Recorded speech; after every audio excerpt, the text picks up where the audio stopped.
Alhamdulillahi Rabbil Alamin. Wabihi nasta'inu ala umuri dunia wa din. Wa sallallahu ala nabiyyina Muhammadin wa ala alihi wa ashabihi wa man tabi'ahum bi ihsanin ila yaumiddin. Wa sallama tasliman katsira, amma ba'd.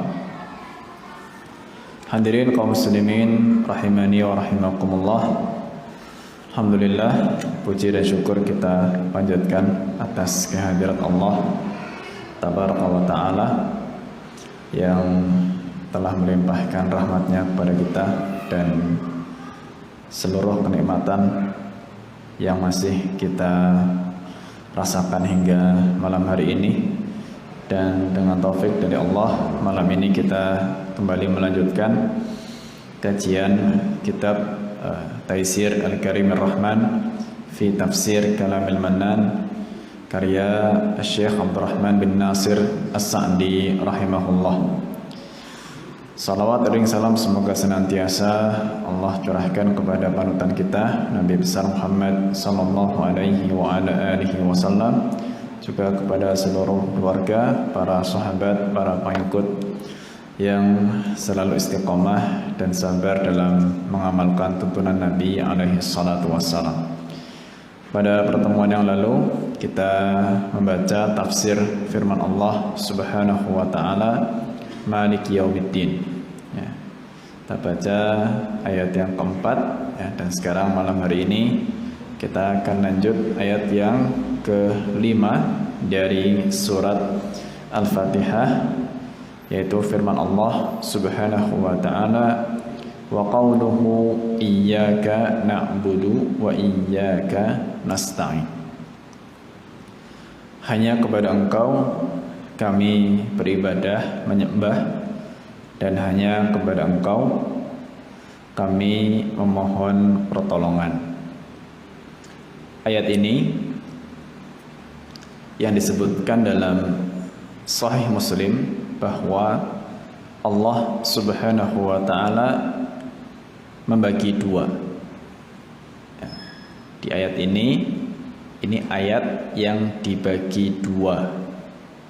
Setengahnya adalah hak Allah dan setengahnya adalah hak hamba.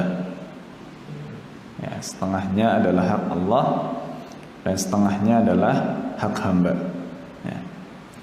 Jadi kalau kita runtut ketika mulai dari Alhamdulillahirabbil alamin atau sebutlah dari basmalahnya, kalaupun kita mau menyebutkan basmalah sebagai ayat yang pertama, kemudian Alhamdulillahirabbil alamin Ar-Rahmanir Rahim Maliki Yaumiddin, itu semuanya murni hak Allah Tabaraka wa ta'ala.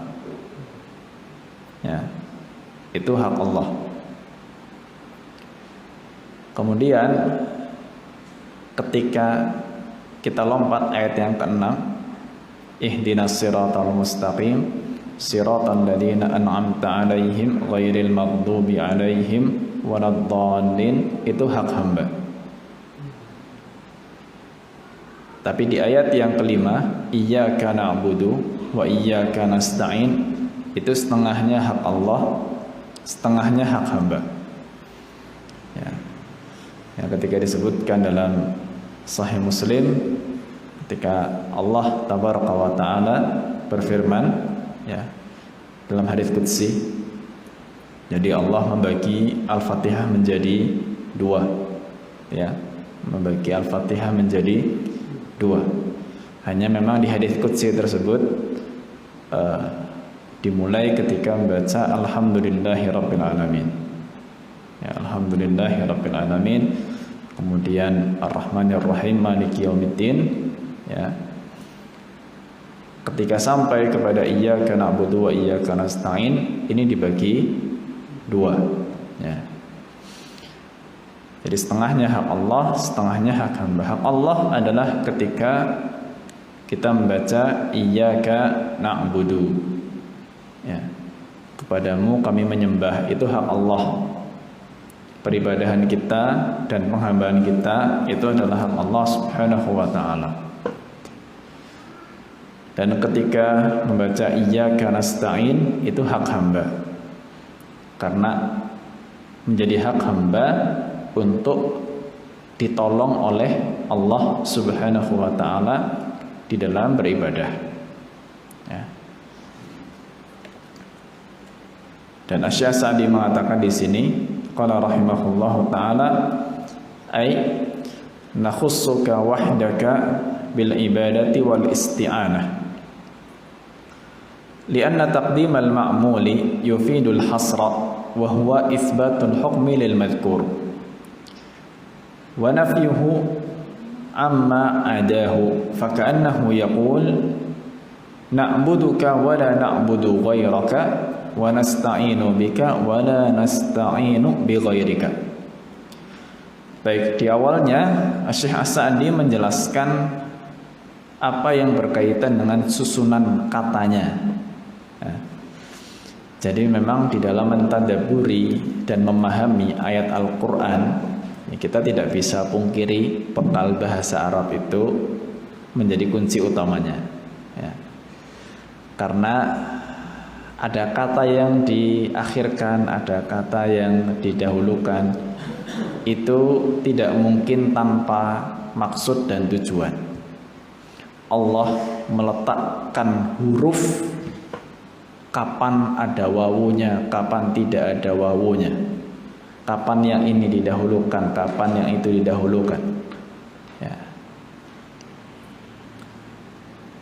Ketika misalkan ada ayat berbunyi nahnu narzuqukum wa iyyahum, di satu tempat kumnya didahulukan baru menyebutkan hum, kami memberi rezeki kepada kalian dan kepada mereka. Di tempat yang lain Allah Subhanahu wa taala sebutkan terbalik, nahnu narzuquhum wa iyyakum. Semua terbolak-baliknya itu pasti ada maksud dan tujuan. Ya, bukan cuma sekedar ya sama saja gitu, enggak. Ya. Enggak ada yang kemudian sama persis gitu. Maksud tujuannya enggak ada. Ya.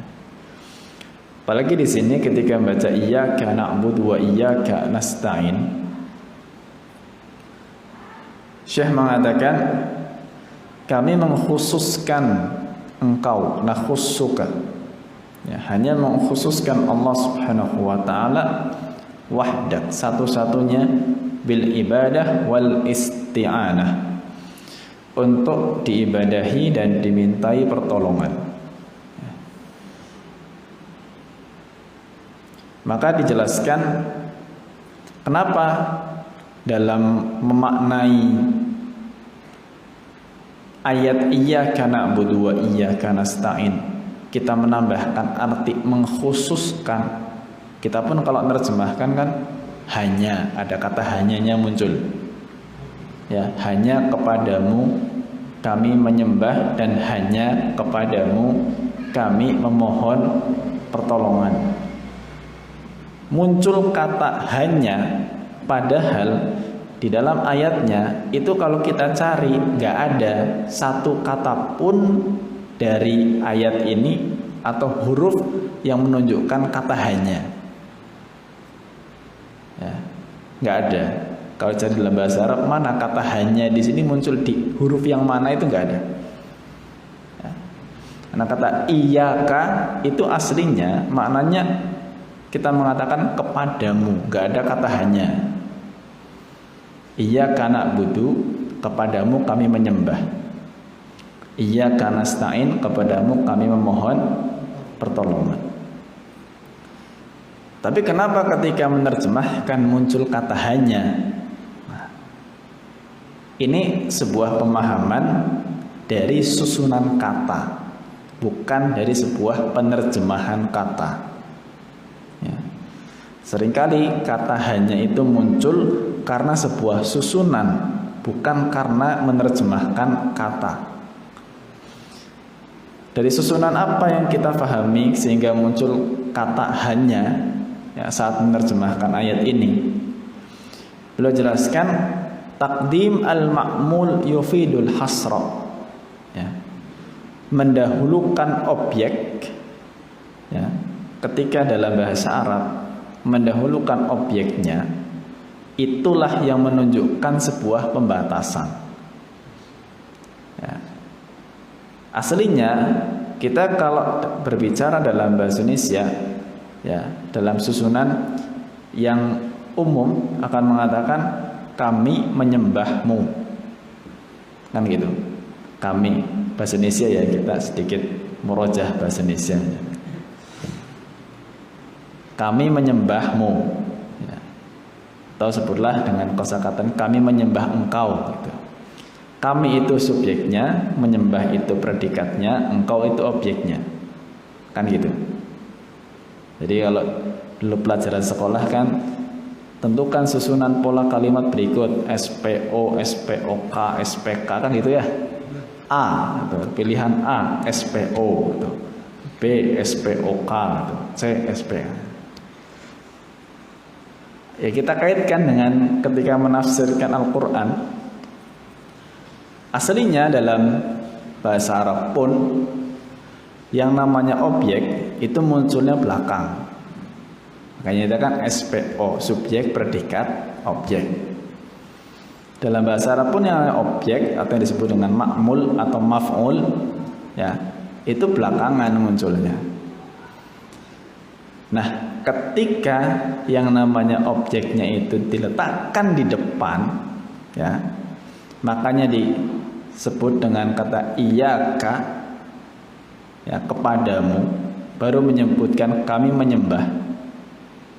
Ya, jadi sebutkan objek di depan, engkaunya di depan, kepada engkau, baru menyebutkan kami menyembah. Nah, inilah di dalam bahasa Arab yang kemudian menunjukkan kepada pembatasannya, sehingga ketika menerjemahkan itu muncul kata hanya. Ya. Hanya kepadamu kami menyembah dan hanya kepadamu kami memohon pertolongan. Ya, itu kata hanya yang muncul karena susunan yang terbalik, objeknya diletakkan di depan. Ini maksudnya di sini adalah isbat al-hukmi lil madhkur wa nafyu amma adahu. Jadi untuk menetapkan hukum, ya, menetapkan hukum untuk objek yang disebutkan, ya, untuk objek yang disebutkan, dan menafikan, meniadakan hukum tersebut dari selain objek yang disebutkan di situ. Gimana di sini maksudnya? Ya, ketika kita menyebutkan iyyaka, hanya kepadamu, ya, berarti peribadahan dan permohonan pertolongan itu memang hanya ditetapkan kepada Allah Subhanahu wa taala dan tidak dipersembahkan kepada selain Allah Subhanahu wa taala. Ya. Asalnya ibadah dan minta tolong itu kepada Allah. Asalnya itu hanya kepada Allah Subhanahu wa taala. Ya, dan tidak beribadah, tidak minta tolong kepada selain Allah. Itu asalnya. Ya, itu asalnya. Sehingga ketika kita berbicara masalah minta tolong kepada makhluk, itu pasti akan penuh dengan pembatasan, penuh dengan syarat, tidak bersifat bebas. Ya, tidak bersifat bebas. Ya. Karena hukum asalnya minta tolong itu hanya kepada Allah. Kalau minta tolong kepada Allah, ya, sebetulnya pun bukan berarti tanpa syarat, tapi sifatnya lebih bebas. Ya. Karena kita pun ketika berdoa kepada Allah Subhanahu wa taala, kita tidak boleh juga berlebihan. Ya. Dalam artian kita tidak boleh minta tolong untuk hal-hal yang sifatnya mustahil. Ya, mustahil. Ya Allah, tolonglah saya untuk kembali jadi muda. Mustahil. Itu berlebihan. Ya, meskipun kita mengatakan mudah bagi Allah Azza wa Jalla untuk menjadikan siapapun muda lagi gitu. Ya, tapi itu bukan sunnatullah. Ya, bukan sebuah ketetapan Allah yang berlaku umum bagi manusia. Ya Allah, jadikan api bagi saya seperti apinya Nabi Ibrahim, dingin. Enggak umum, itu berlebihan. Ya. Berlebihan. Atau minta seperti Nabi Musa, ya Allah, belahlah laut ini untuk saya. Ya. Enggak mungkin. Ya, itu mustahil. Ya. Jadi kita tidak minta sesuatu yang berlebihan. Untuk sesuatu yang sifatnya wajar, kita bebas minta kepada Allah Subhanahu wa taala meskipun itu sesuatu yang mungkin dirasa sulit.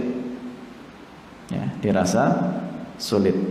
Ya, maka hal-hal yang masih mungkin ya kita bebas minta kepada Allah Subhanahu wa taala. Tapi kepada manusia itu kan sifatnya terbatas. Karena kemampuan manusia juga terbatas. Ya, kemampuan manusia terbatas. Maka Syekh menjelaskan seolah-olah seorang hamba itu dalam ayat ini dia mengatakan na'buduka wa la na'budu ghairaka. Kami menyembahmu, menyembah engkau ya Allah dan tidak menyembah selain Allah, tidak menyembah selain engkau. Wa nasta'inu bika wa la nasta'inu bi ghairika. Kami minta tolong kepada engkau dan kami tidak minta tolong kepada selain engkau. Itu asalnya. Ya. Sehingga ketika minta tolong kepada sesama manusia itu sifatnya hanya penyerta saja. Ya, sebagai penyerta saja. Hakikatnya kita minta tolong kepada Allah Subhanahu wa taala. Ya, dalam hal apapun. Apapun. Ya. Kesulitan apapun, kesulitan finansialkah itu, kesulitan kesehatankah itu, ya. Problem masyarakatkah itu, sosial. Kita minta tolong kepada sesama manusia, hakikatnya itu cuma penyerta saja. Ya. Sebelumnya kita sudah minta tolong kepada Allah Subhanahu wa taala sebelum kita minta tolong kepada sesama manusia.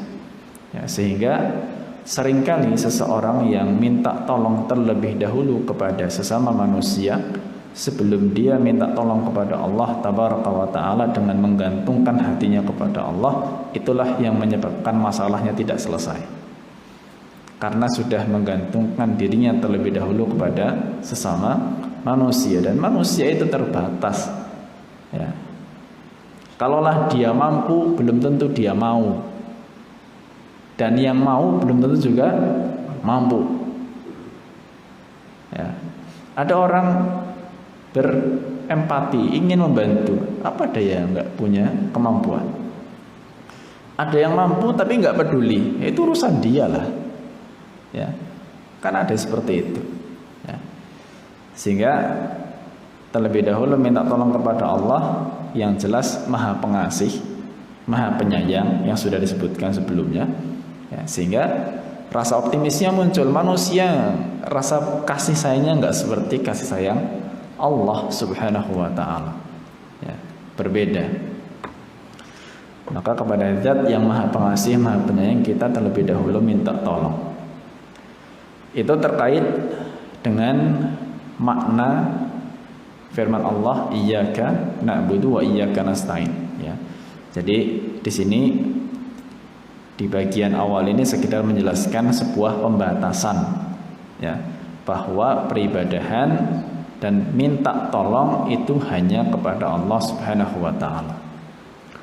Berikutnya Syekh mengatakan wa qaddamal ibadata 'alal isti'anah min babi taqdimil 'ami 'alal khas wa ihtimaman bi taqdimi haqqihi ta'ala 'ala haqqi ibadi 'ala haqqi 'abdihi. Wal ibadatu ismun jami'un likulli ma yuhibbuhu Allah wa yardahu minal a'mali wal aqwali adh-dhahirati wal batinah.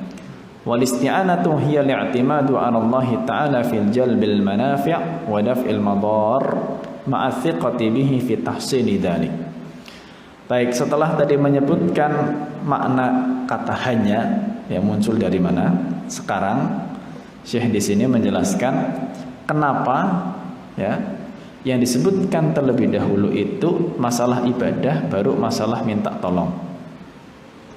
Ya, kenapa kok terlebih dahulu Allah menyebutkan masalah peribadahan, baru minta tolong? Padahal sebetulnya realitanya kita itu sebelum beribadah kita minta tolong dulu sama Allah Azza wa Jalla. Ya, Coba wudu aja, wudu. Kita wudu kan disunnahkan sebelum wudu itu baca basmalah, tasmiyah, bismillah. Ya. Kan la wudu'a liman lam yadhkur ismallahi alaihi. Dalam hadis yang diriwayatkan oleh Imam Abu Dawud dan dihasankan oleh sebagian ulama, tidak sempurna wudu yang tidak dibacakan asma Allah sebelumnya, ya, atau atas wudu tersebut. Kita baca bismillah. Apa sih makna yang tersirat dalam tasmiyah itu? Bismillah itu kan kita minta tolong kepada Allah Azza wa Jalla. Ya, dengan nama Allah kita minta tolong kepada Allah Subhanahu wa taala. Realitanya dalam kenyataan kita itu ketika beribadah minta tolong dulu kepada Allah baru menjalankan ibadah. Dan ada ibadah yang kita kerjakan itu menunjukkan adanya pertolongan Allah sebelumnya. Kenapa kita bisa sholat? Karena memang Allah Subhanahu wa ta'ala berikan pertolongan untuk sholat. Ya, kalau nggak ada pertolongan, nggak akan ada sholat. Ya, berarti pertolongan lebih dulu, baru ibadahnya ada. Tapi ketika menyebutkan ayat ini, Allah Subhanahu wa ta'ala menyebutkan ibadahnya dulu, baru minta tolong. Apakah memang adabnya seperti itu? Ya kalau gitu telat. Ya kita udah ibadah rampung baru kita minta tolong. Gimana? Ya enggak, kita minta tolong dulu baru kita ibadah. Hanya di sini masalah peletakan ibadah sebelum minta tolong itu bukan karena menunjukkan urutan. Ya, bukan sedang menunjukkan urutan yang harus kita lakukan, enggak. Di sini dijelaskan waqaddamal ibadah 'alal isti'anah min babi taqdimil 'am 'alal khas. Pertama, didahulukannya ibadah sebelum isti'anah, ya. Ini karena mendahulukan yang sifatnya umum sebelum yang sifatnya khusus. Ibadah itu lebih umum daripada isti'anah. Istilah ibadah itu lebih umum daripada isti'anah. Isti'anah itu minta tolong. Kenapa? Karena isti'anah atau minta tolong itu sendiri adalah bagian daripada ibadah. Ya, kita minta tolong saja itu sudah ibadah. Ya, kita minta tolong saja sudah ibadah itu. Itulah kenapa minta tolong tidak boleh kepada selain Allah. Terlebih pada hal-hal yang hanya bisa dikabulkan oleh Allah Subhanahu wa ta'ala. Ya. Jadi minta tolongnya sendiri kita sudah ibadah. Ya. Itu lebih khusus. Adapun ibadah itu lebih umum karena ibadah itu bentuknya tidak hanya isti'anah. Ya, ibadah bentuknya tidak hanya isti'anah. Kalau kita bicara ibadah itu banyak. Nanti dijelaskan di sini makna ibadah. Jadi maksud mendahulukan ibadah sebelum isti'anah untuk menyebutkan sesuatu yang sifatnya umum dulu, baru yang khusus. Itu gaya bahasa di dalam bahasa Arab. Mendahulukan yang umum, baru menyebutkan yang khusus. Ya. Dan sebetulnya secara umum seperti itu. Kita kan kalau mau berbicara, sistematika kita ngomong kan menyebutkan globalnya dulu, baru yang rinci. Ya. Jadi orang punya gambaran umum yang akan dijelaskan apa, baru nanti tahu perinciannya. Kita kalau lihat buku coba, muqaddimah itu kan sifatnya umum, menggambarkan isi buku secara umum apa saja. Ya. Nanti baru isi bukunya rinci. Kan begitu. Pembawa acara ngomong, kan menyampaikan susunan acara secara umum. Nanti baru setelah itu acaranya dimulai dengan rinciannya. Gak ada ibaratnya acara mulai dulu rinciannya, baru di terakhir pembawa acara mengatakan susunan acara kita pada hari ini serampung kok susunan acara. Jadi sekaligus Allah itu mengajarkan gitu loh, kita kalau mau bersistematika ya begitu, pola pikir kita begitu. Mau memahamkan orang yang seperti itu, ya. Memahamkan orang pasti yang umum dulu, baru nanti yang khusus. Belajar seperti itu. Kita belajar itu yang umum dulu, baru belajar yang khusus. Ya. Hanya kadang itu kurang diperhatikan ketika seorang itu belajar. Ya, kalau kita misalkan belajar ya, contoh aja anak-anak belajar ilmu matematika coba. Matematika itu kan kemanapun larinya cuma ketemu 4 tambah kurang kali sama bagi, kan itu. Nanti mau ketemu materi apa saja, mau ketemu logaritma, trigonometri, ya, pangkat, akar, semuanya ke situ. Kalau enggak tambah, kurang, kali, bagi. Maka yang dipelajari kan itu dulu yang umum. Tambah, kurang, kali, bagi. Itu sudah mungkin, baru nanti belajar pecahan, belajar ini, belajar itu. Ya. Belajar agama juga seperti itu. Ya. Agama, apa sih yang diajarkan oleh Jibril kepada Nabi SAW ketika dalam hadits riwayat Muslim? Islam, iman, ihsan, kan gitu. Ya, belajar rukun Islamnya sebagai pondasi amalan lahiriahnya, rukun imannya, ya, syukur-syukur ketika Islam dan iman sudah baik, mengerti bagaimana untuk sampai kepada tingkatan ihsan. Globalnya agama dulu kan dijelaskan, ini loh globalnya agama tuh ini gitu. Sudah ngerti baru belajar rinciannya, ya. Namun terkadang ada orang belajar agama itu rinciannya dulu, sudah pusing dulu, baru akhirnya dia turun kelas SD. Ya, jadi ketika awal belajar agama itu maaf, terkadang karena faktor saya ini udah dewasa gitu loh, terus nggak pantas sih yang umum-umum, belajarnya yang khusus-khusus. Ya.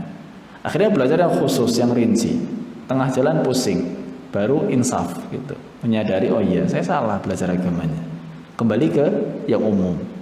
Belajar yang umum lagi seolah-olah gabung dengan yang muda-muda.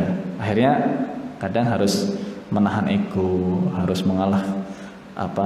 mengalahkan gengsinya dan seterusnya. Ya, jadi di sini Allah pun mengajarkan seperti itu. Dalam susunan-susunan yang Allah sebutkan dalam Al-Quran itu tersirat pesan seperti itu. Ya, kita dahulukan yang umum, baru kita pelajari yang khusus. Itu sebab atau mungkin hikmah pertama dari kenapa Allah mendahulukan ibadah sebelum menyebutkan isti'anah. Kemudian Allah atau Syekh As-Sa'di mengatakan wahtimaman bitaqdimi haqqihi ta'ala ala haqqi 'abdihi. Di sini yang kedua, hikmah yang kedua adalah kita terlebih dahulu atau mendahulukan hak Allah sebelum hak hamba. Ya, tentu hak Allah itu didahulukan sebelum hak hamba. Ya, itu kaidah umum. Kaidah umum, hak Allah itu didahulukan sebelum hak hamba. Ya, itu kaidah yang bisa diterapkan dalam kehidupan sehari-hari. Ya, bahwa hak Allah asalnya kita dahulukan sebelum hak hamba. Jika memang dalam hak Allah itu tidak ada uzur yang membolehkan seseorang mendahulukan hak manusia. Ya, karena alhamdulillah tentunya Allah Subhanahu wa taala Maha Pengasih, Maha Penyayang, melebihi kasih sayang sesama makhluk. Ya, sehingga dalam banyak hal pun Allah Subhanahu wa taala itu memberikan izin, uzur untuk mendahulukan hak manusia sebelum hak Allah.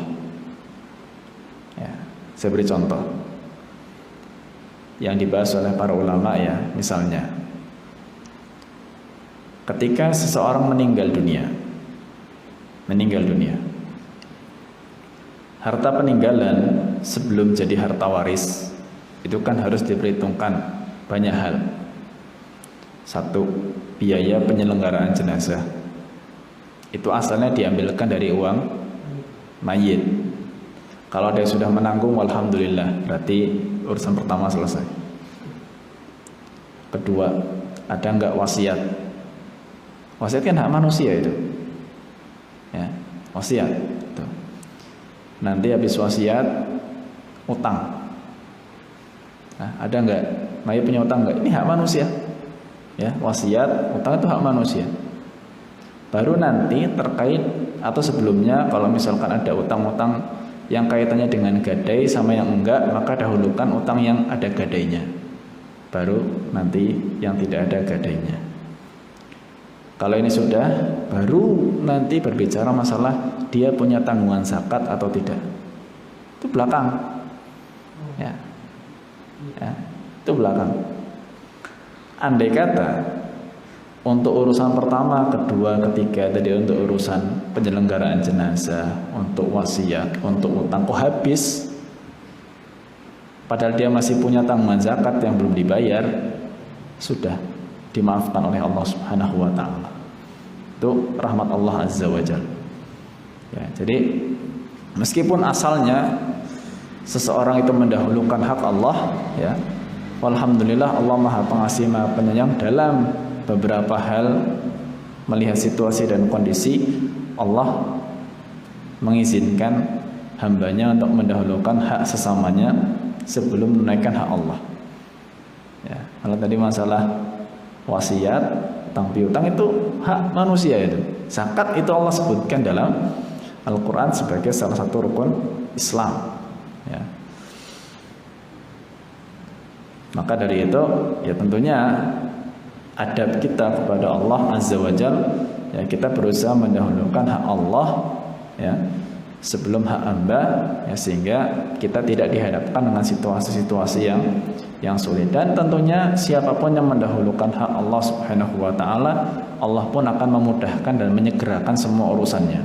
Karena al-jaza'u min jins al-amal. Balasan dari Allah itu tergantung amalan kita. Ya.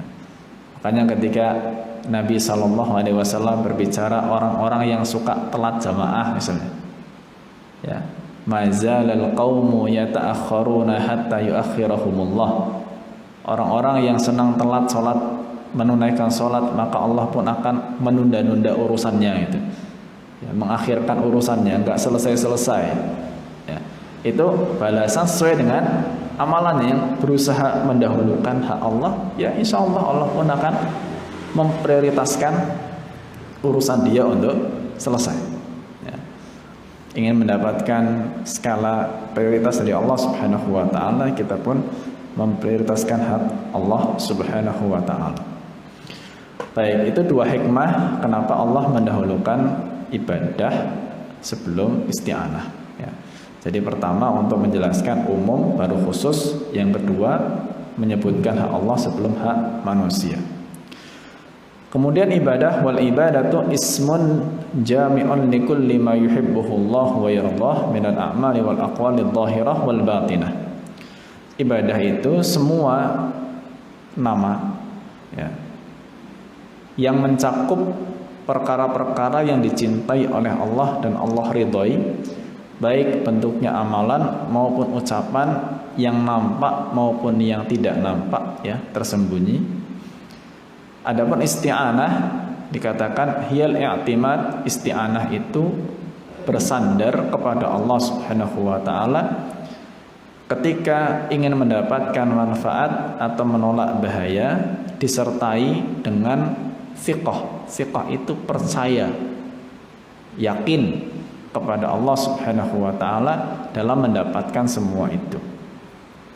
Ya, jadi ibadah itu definisinya luas, pokoknya semua yang Allah cintai, baik karena disebutkan pujiannya dalam Al-Quran atau disebutkan perintahnya, ya, atau Allah menyebutkan pahalanya, itu tanda-tanda bahwa Allah Subhanahu wa taala mencintai amalan, ya, baik yang sifatnya dari ucapan kita ataupun anggota badan kita, yang nampak maupun yang tersembunyi, karena ibadah nggak semuanya nampak. Ibadah batin kita, ya, ikhlas itu kan ibadah batin kita, ya.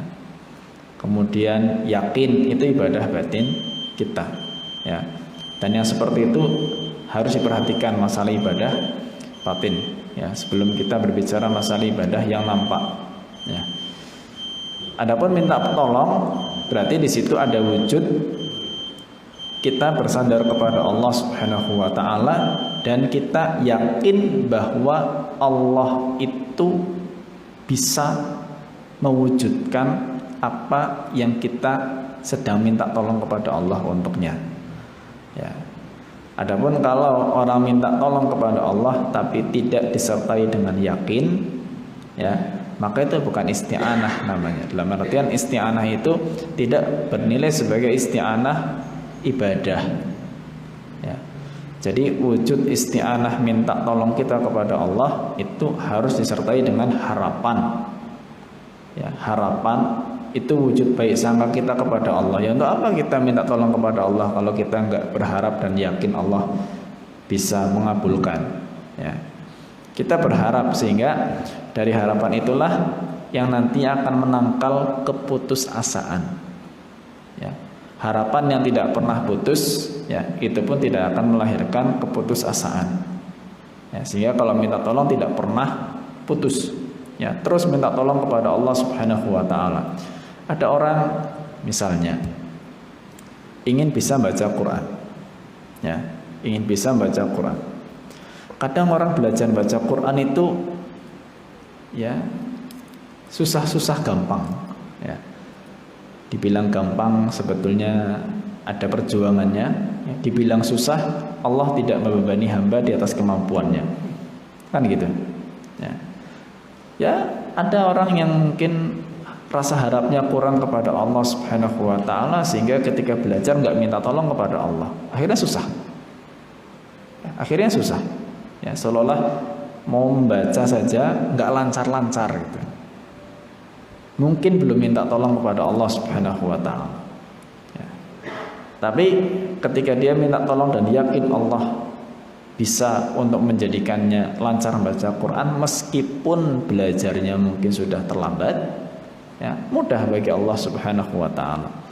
Ya, begitu banyak ulama bahkan yang menghafal Al-Qur'annya itu sudah usia yang di atas rata-rata.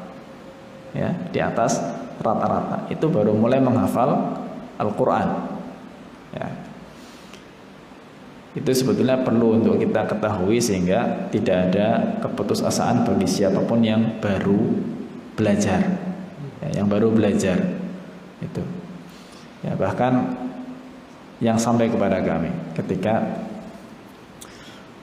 Syekh Abdul Muhsin Al-Abbad, ya, sampai kepada kami di sebuah tulisan gitu ya. Beliau ditanya oleh seorang yang usianya sudah lewat 50 tahun. Syekh, usianya sudah lewat 50 tahun. Masih mungkinkah saya menyelesaikan hafalan Al-Quran?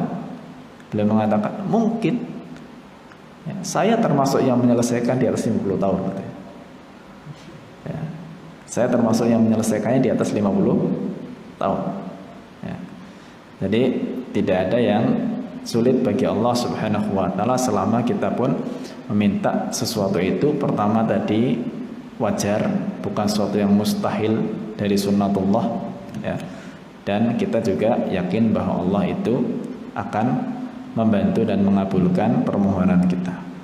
Baik, sebetulnya ayat itu belum selesai kita baca tafsirnya. Nanti mungkin selebihnya yang belum kita baca kita lanjutkan pada pertemuan berikutnya biidznillah taala. Wassallallahu ala nabiyyina Muhammad wa ala alihi wa sahbihi wa baraka wa sallam wa akhiru da'wana alhamdulillahi rabbil alamin. Subhanakallahumma wa bihamdika asyhadu an la ilaha illa anta astaghfiruka wa atubu ilaik. Billahi taufik wal hidayah. Assalamualaikum warahmatullahi wabarakatuh.